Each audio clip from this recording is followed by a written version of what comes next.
Across the United States, 2024 will be a year remembered for its wild and extreme weather. That is incredible. It was a year in which nature provided a number of visually spectacular shows, both on Earth and beyond it. Situated in the path of many of these events was Indiana, and regional storm chasers were witness to everything from severe storms to solar storms. From menacing storms oh my gosh! Large tornado! to an aurora outbreak, we have reached G5 level conditions to nightfall in the afternoon. Holy cow! This is the storm season of 2024, from the chasers who saw it.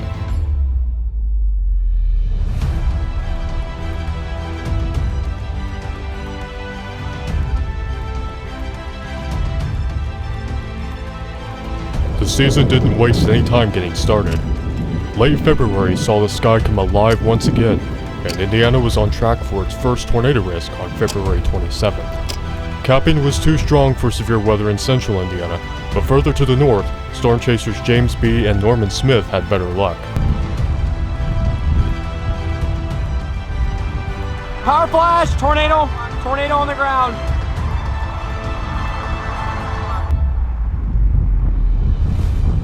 Oh! Wow! Wow! A ghostly white funnel illuminated by vibrant power flashes, which inflicted EF1 damage in the city of Gary, Indiana. Large cone tornado ongoing in Gary, Indiana. Storm season 2024 had officially begun.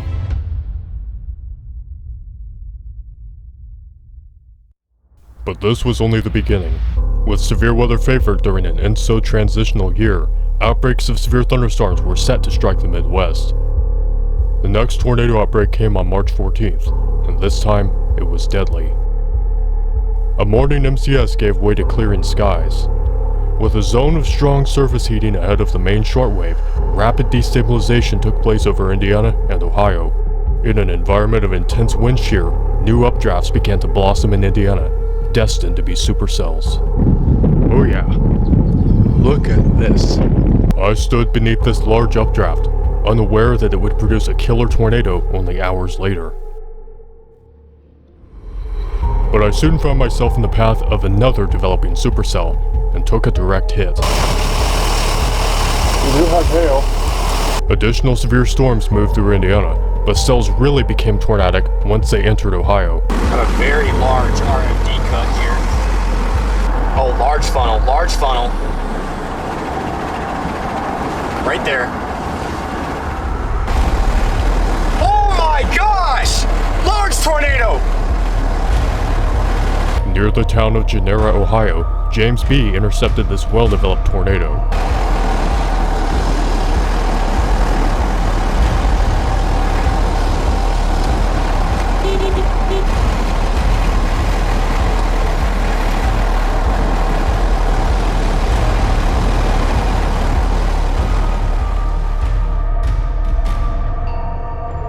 Tornadoes would continue into the evening, including another intense tornado, which impacted the town of Winchester, Indiana. Over 24 tornadoes touched down during the outbreak, the strongest being an EF3 in Winchester, Indiana, but the deadliest tornado was another EF3 in Ohio, which inflicted massive damage to the towns of Wapakoneta and Indian Lake, taking the lives of 3 people.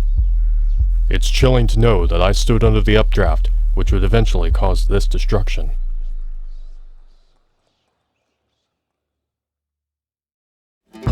April saw an uptick in tornadoes across the nation, starting with an outbreak from the Central Plains to the Ohio Valley. We are looking at the potential for some very organized and intense supercells with significant tornado potential. The Storm Prediction Center issued a moderate risk for severe weather on April 2nd, mainly in Ohio to eastern Indiana and northern Kentucky. And with a dynamic storm system over the region, numerous tornadoes occurred along with a derecho. Although the air mass was stable in northern Indiana, storm chasers in southern Indiana gathered around the developing storms. This included Andrew Dickmeyer, who navigated challenging terrain to get a visual.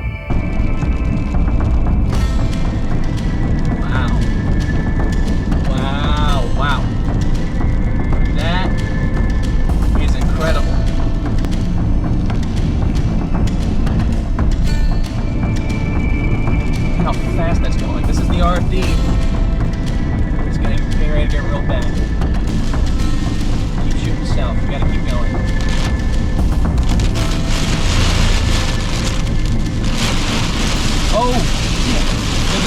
right behind me.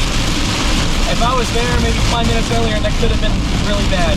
Hundreds of storm reports were received, and severe storms were set to persist.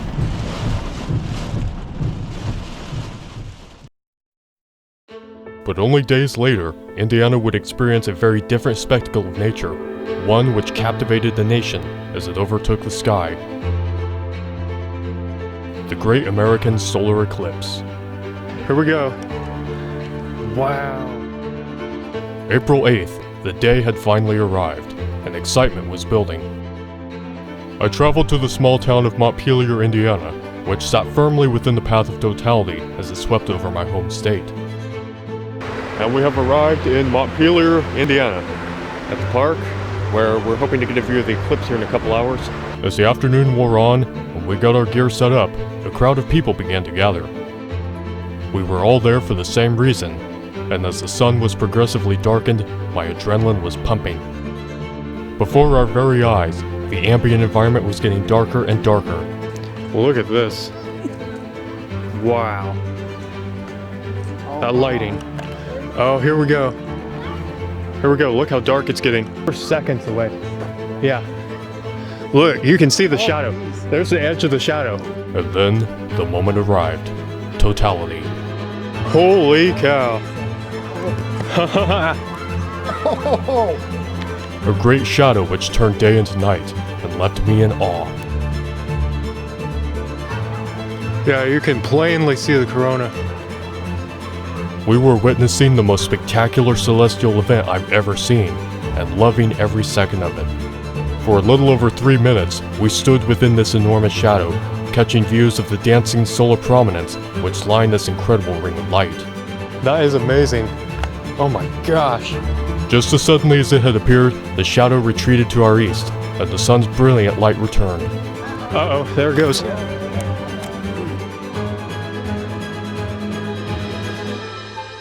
It was my first total solar eclipse, and between the people I met and the event itself, it's a day I'll never forget.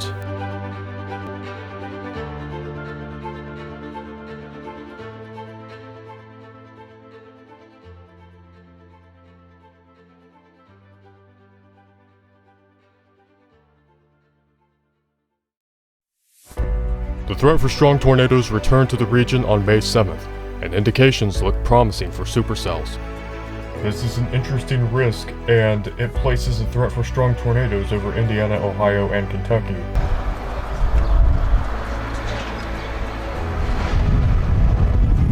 By the late afternoon, numerous storms were developing in Indiana and surrounding areas, and with strong wind shear, some of them organized into supercells.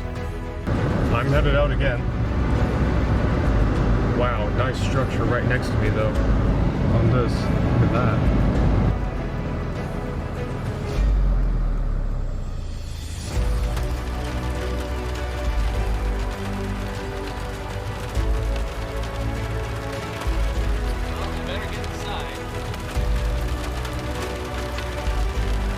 It's not every day Indiana gets something like this, right? Many tornadoes occurred across the country on May 6th through the 10th, but with 59 tornadoes, May 7th was the most active day, including several in southern Indiana.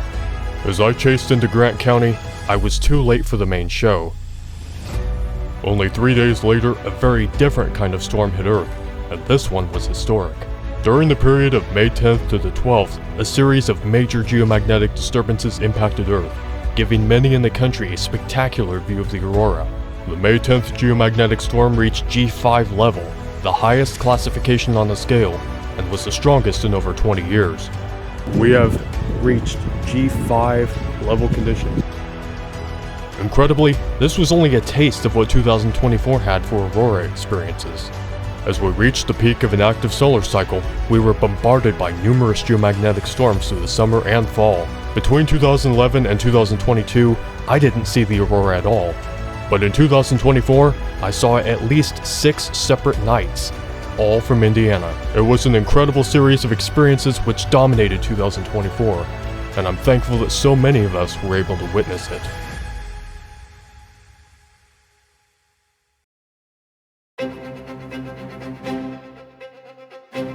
My favorite storm of the season came on May 24th, and would present the most incredible structure of the year. As a cluster of thunderstorms moved through western Indiana, an outflow surge suddenly pushed northeastward. As I got into position north of Kokomo, this outflow surge would generate renewed severe thunderstorm development, and it was aimed right at me. Wow, look at that leading edge.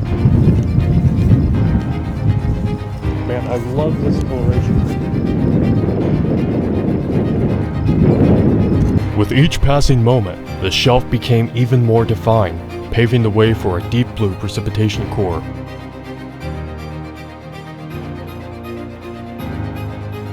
And beneath it, chaotic swirls of dust rose from the ground as damaging wind gusts swept over farmland. This structure is beautiful, oh my gosh. Look at all that dust over there.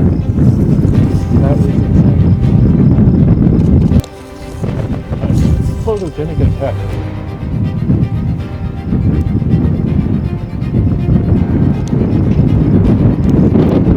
Insane blowing dust. Wow. This is coming in. It is coming in hot.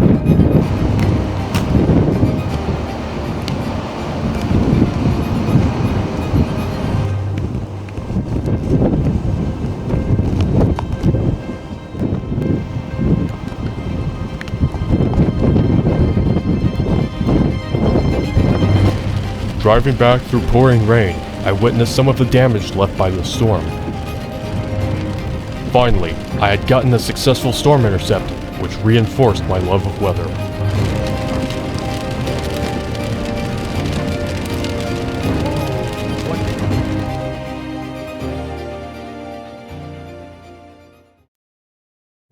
The transition to summertime generally saw a decrease in severe weather activity over the region. Severe weather days became more sporadic, and it seemed that my already weak chasing performance for the year was destined to stay that way. But an interesting event did impact Indiana from July 9th through the 10th, and this time, it had tropical connections. As an expectedly active hurricane season began to play out, my state was caught in the path of the remnants of Hurricane Beryl, a historic storm which had once been a Category 5. It made landfall as a Category 1 in Texas on July 8th, and quickly pulled northeastward toward Indiana. On July 9th, as Beryl-induced tornadic supercells over the southern part of the state, Andrew Dickmeyer was tracking the developing situation. I'm currently on that Seymour cell. I saw some scuds move upward. No tornado yet, but there's definitely a wall cloud. It was pretty cool seeing that. We're gonna try and race and get to it.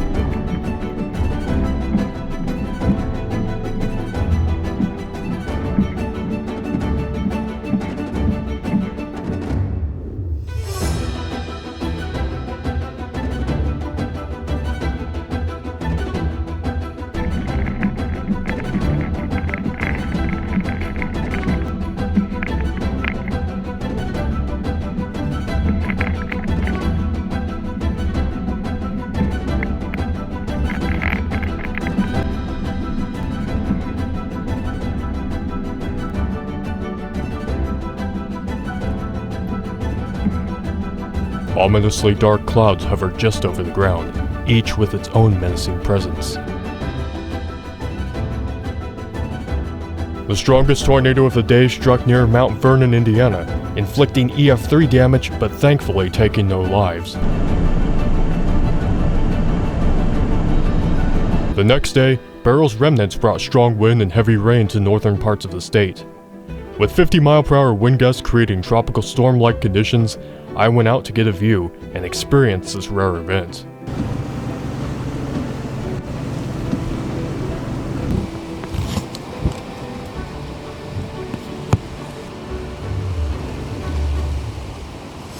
Tropical storm force winds going on across northern Indiana this morning as remnants of Hurricane Beryl moved through the state.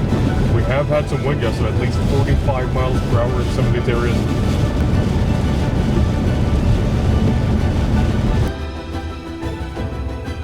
The strong winds left widespread tree damage and some power outages across Indiana. And from the tornadoes in the south to high winds in the north, was one of my most memorable experiences with hurricane remnants.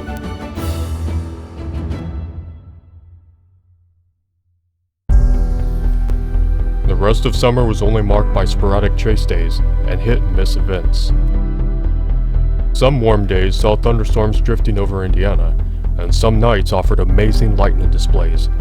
One of those nights was June 25th, when I captured upward-triggered lightning from severe thunderstorms in western Indiana.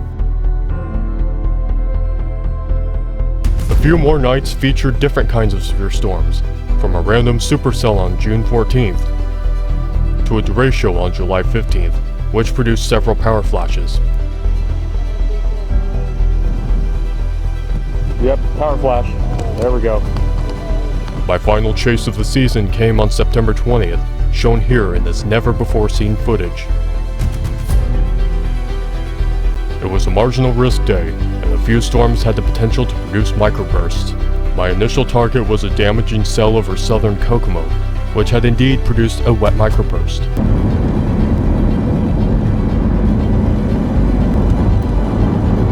This is a big-time rainfall. Right there. But as this storm moved east and weakened, a dark base caught my attention to the south. Low base. We got some lightning down on that too. While targeting this new storm, my travel was disrupted by tree damage from the first one. Oh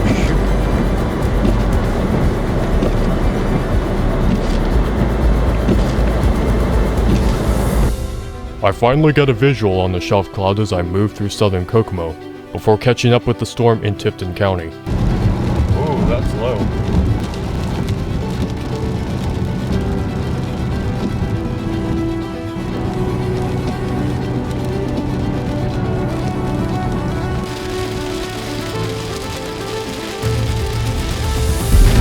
We got a storm right here. Yeah! Come on. It wasn't a spectacular supercell, nor a sculpted shelf cloud, but it didn't have to be. It was a fun chase, and closed out my season with the same thought which has come to define my life. I love weather.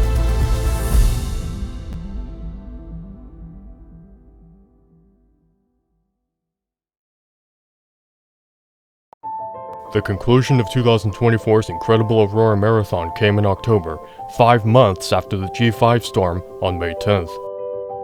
Storm chasers and stargazers were treated to a spectacular Aurora event on October 10th into the 11th, as a severe geomagnetic storm hit our planet.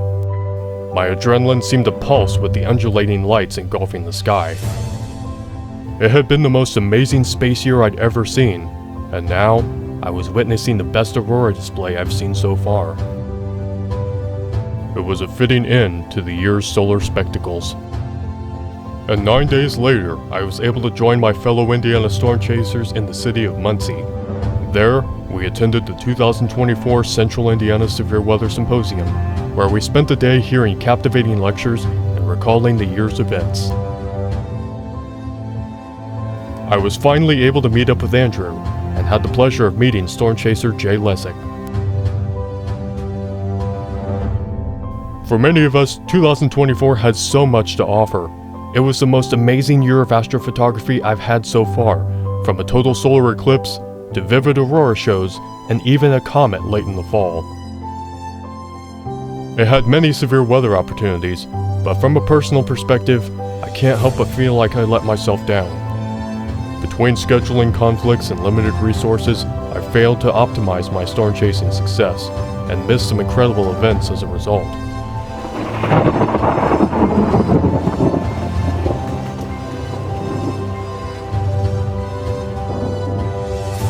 But my goal for storm season 2025 is to move past these limitations.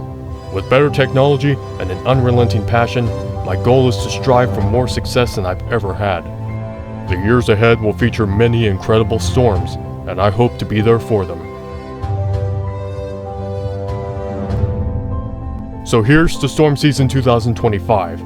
May it be a year of domination for all of us.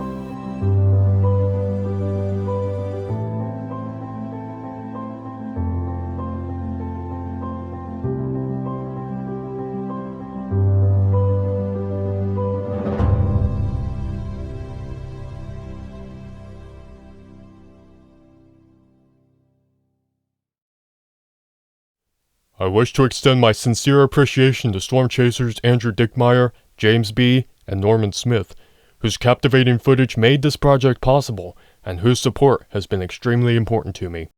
If you enjoyed this video, please go subscribe to their channels as listed here. Thank you.